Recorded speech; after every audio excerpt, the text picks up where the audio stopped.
Today I will show you how we will make a broomstick. I found this old one and I just need to make the handle for it. So I will make the handle today because I need one badly in the workshop. I found a piece of pine with a very fine drawing on the wood, very fine lines, and I will show you that this is very fine. And that is exactly what we need for the broomstick.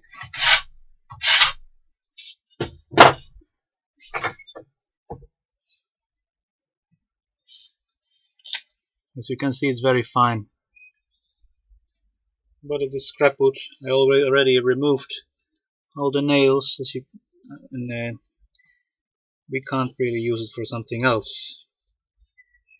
It's full of holes, but it doesn't matter for a broomstick. We can then fill it up, and then we will give it a nice color. We will stain it and varnish it, and then the holes which we filled up with a mixture of sawdust with some wood glue, they won't be even visible when we color the wood. Now, first thing we have to do in this case is measure, of course, the hole. The hole says it is 19 millimeter. The broomstick should be 90 millimeter where it goes in here. So we have a look and we measure 19, so we're lucky, and 27. So this one we have to reduce a little bit there where it goes into the hole, so we can make it a little bit tapered. So the first thing we start to do is, of course, change the end so that it can go into the hole. So we look at the best end. No damages, no big knots like here. We don't want any knot. This kind of knots you should avoid. So we will cut off that end because I see this end is fairly good, looks fine. And then we have to estimate what is the length we want. I think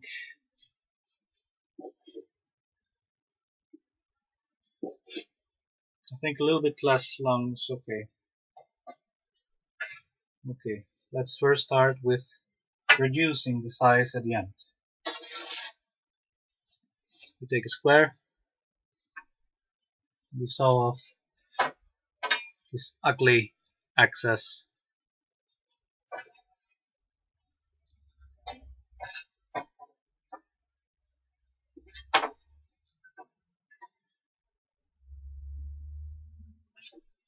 Okay.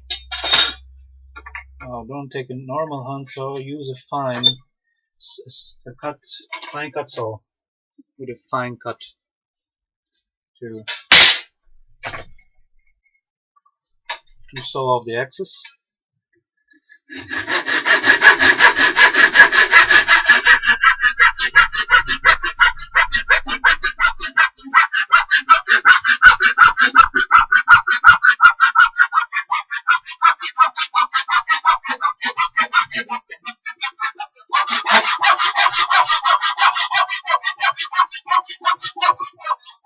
Slow down your sawing at the end so that there will be no splinters at the bottom.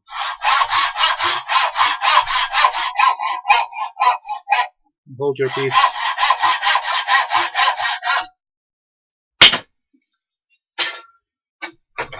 Okay, now the 27 millimeters here wide we should reduce to 19 as well, so that we get a square of 19 by 19 millimeters. Now, because this is too high, I will first estimate how long should my broomstick be. And I think, let's see, a little bit less. We could say we could reduce it to about here. It's okay. or here even. Though too short is a pain as well, troubling all the time. When it's too short, it is not pleasant to work with. Maybe we make it like this would be okay. Yes. Okay. So we'll cut it here.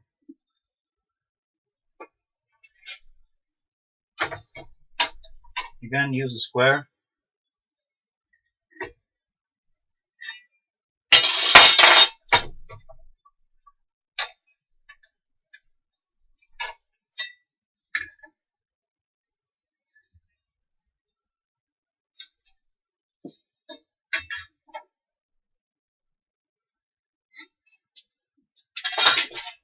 And we cut off the excess.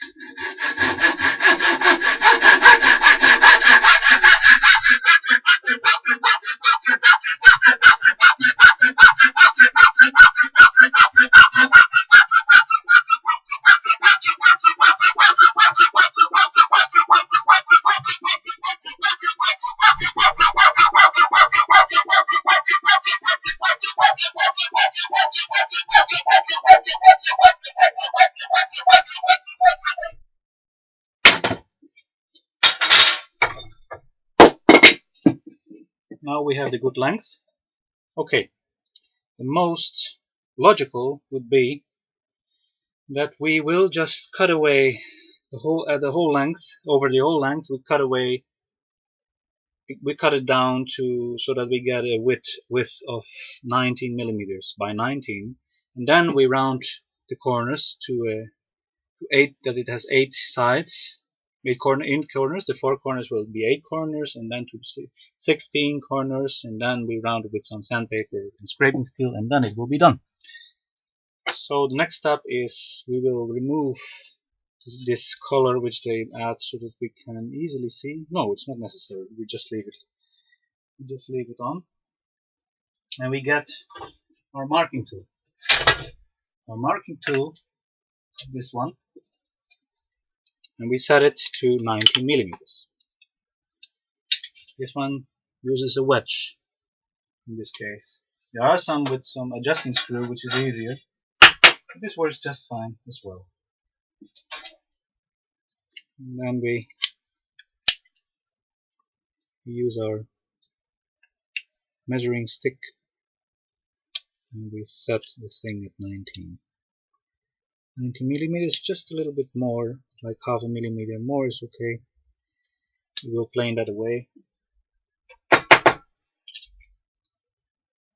Okay. Just fine. 20. Now we look at our piece of wood, and maybe you can notice it as well. There are some ugly spots at this side. These thick eyes, which is always the place where the wood risks to break. We are going to remove, of course, that will be the excess material which we will throw away, and we keep, of course, the good part of the wood. So this we have to calculate in our scratching, because this scratches, that this falls away. These notches, these eyes in the wood, they make the wood fragile. It's always there where the wood breaks when there is tension on the wood. And then we start to mark.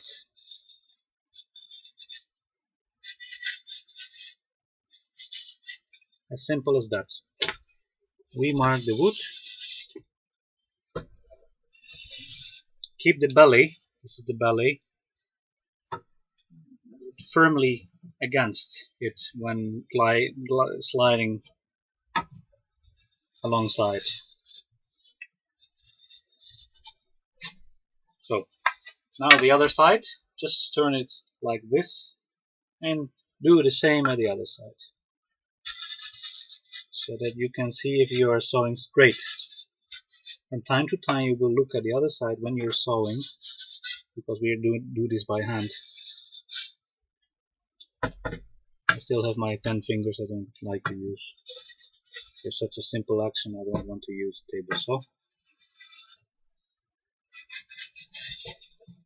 and that's it. We mark the line and clamp it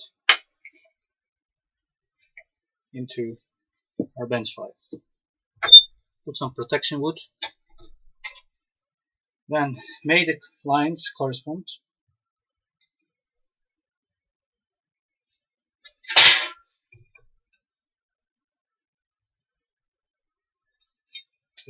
That you have some reference, and take the big handsaw.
Look, here's the knot, and it will break here very easily. You see? That happens with the knot, with the eye in the wood. Always breaks there. The eyes is always harder, a harder piece of wood.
Now we turned it upside down.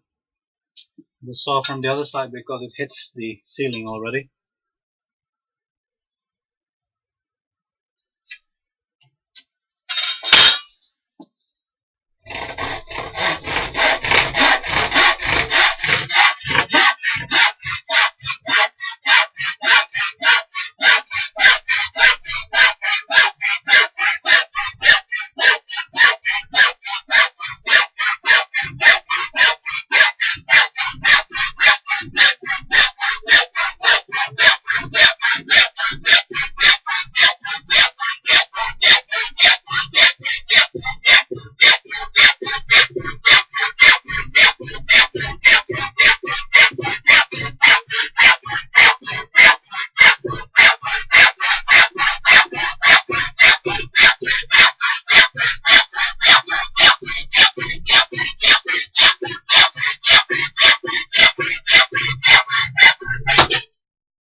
Okay, I never throw away these pieces because I use them for laminating all kinds of stuff.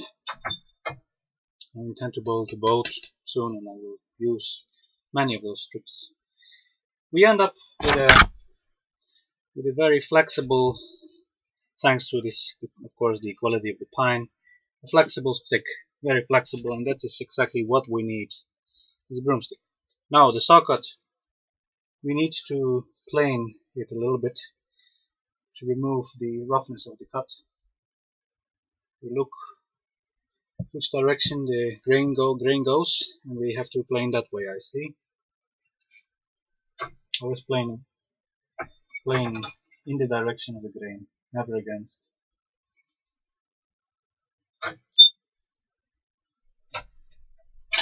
We use just a simple short block plane. I prefer the steel ones because the adjustment of the plane is easier. Now we just plane it down.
Okay, we planed it down. Looks much better now. And we will plane the other side now. Oh, the four sides. Clean up a little bit. Just to clean up, not more. Because we don't want to remove too much of the wood, because then we will have not the 19 square millimeters. 19 by 19 square.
Once again, the grains of the wood for the broomstick are very important. It should be close grained and long grained with as less notches or eyes in the wood as possible.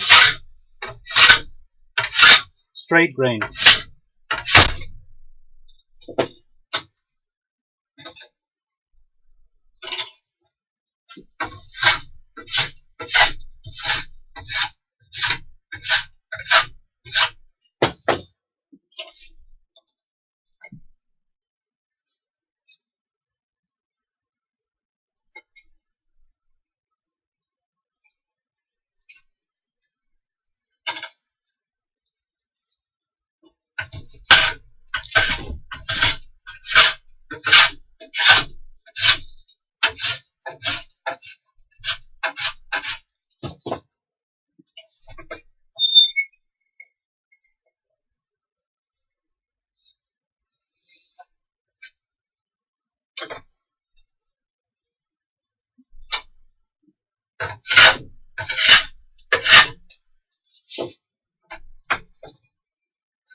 Okay, so we plane down the four sides, and the next step in the next video is that we will break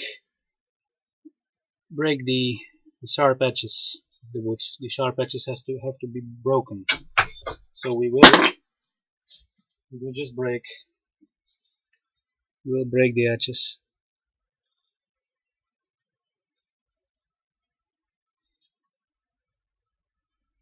and get something which is closer to a round shape.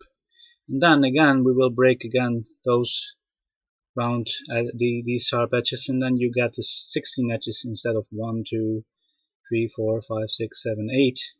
So we have 4 corners. We plane away the corners, we get 8 corners, and we plane again away the corners, we get 16 corners, and then we will round it with sandpaper. Thanks for watching.